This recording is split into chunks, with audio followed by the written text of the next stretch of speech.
জনাব ডক্টর মোহাম্মদ আশরাফুর রহমান, নবনিযুক্ত range DIG Mymensingh, অদ্য ৬ সেপ্টেম্বর ২০২৪ জামালপুর জেলা আকস্মিক পরিদর্শন করেন। তিনি বিকাল ৩ ঘটিকায় মাদারগঞ্জ থানায় পৌঁছলে পুলিশের একটি সুসজ্জিত দল তাকে গার্ড অব অনার প্রদান করে। এরপর তিনি থানার অফিসার ফোর্সের সাথে মত বিনিময় করেন। তিনি তার বক্তব্যে ছাত্র জনতার অভ্যুত্থানে নিহত শহীদ পুলিশ সদস্য সহ সকল শহীদের আত্মার মাগফিরাত কামনা করেন এবং বৈষম্য বিরোধী চেতনায় উদ্বুদ্ধ হয়ে সকল পুলিশ সদস্যদের কাজ করার নির্দেশ প্রদান করেন। এরপর মাদারগঞ্জ থানার বৈষম্য বিরোধী ছাত্র আন্দোলনের সমন্বয়কদের সাথেও তিনি মত বিনিময় করেন। নতুন বাংলাদেশের অভ্যুদয়ে তাদের অবিস্মরণীয় ভূমিকার জন্য তাদের প্রতি তিনি কৃতজ্ঞতা ও ধন্যবাদ প্রকাশ করেন।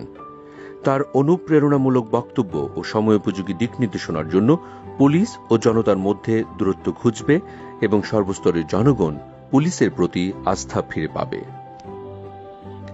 এরপর তিনি বিকাল ৪:৩০ ঘটিকায় জামালপুর পুলিশ লাইন্সে বিশেষ কল্যাণ সভায় অংশগ্রহণ করেন। জামালপুর জেলা পুলিশের সকল ঊর্ধ্বতন কর্মকর্তা সহ সকল থানা ও ফাঁড়ির ইনচার্জগণ এ সময় উপস্থিত ছিলেন। প্রধান অতিথির বক্তব্যে নবাগত রেঞ্জ ডিআইজি জনাব মোহাম্মদ আশরাফুর রহমান বলেন, বৈষম্য বিরোধী চেতনায় উদ্বুদ্ধ হয়ে ছাত্র জনতার রক্তের বিনিময়ে অর্জিত এই নতুন বাংলাদেশ বিনির্মাণে বাংলাদেশ পুলিশ কার্যকর ভূমিকা রাখবে। এ লক্ষ্যে তিনি সকল পুলিশ সদস্যকে ন্যায়নিষ্ঠা ও আন্তরিকতার সাথে দায়িত্ব পালন করতে নির্দেশ প্রদান করেন। সকল জড়তা দূর করে সঠিক আইন প্রয়োগের মাধ্যমে জামালপুরবাসীর সেবায় আত্মনিয়োগ করার জন্য তিনি সকলকে আহ্বান জানান। পথিমধ্যে তিনি ময়মনসিংহ জেলার মুক্তাগাছা থানা পরিদর্শন ও ফোর্সের সাথে মত বিনিময় করেন।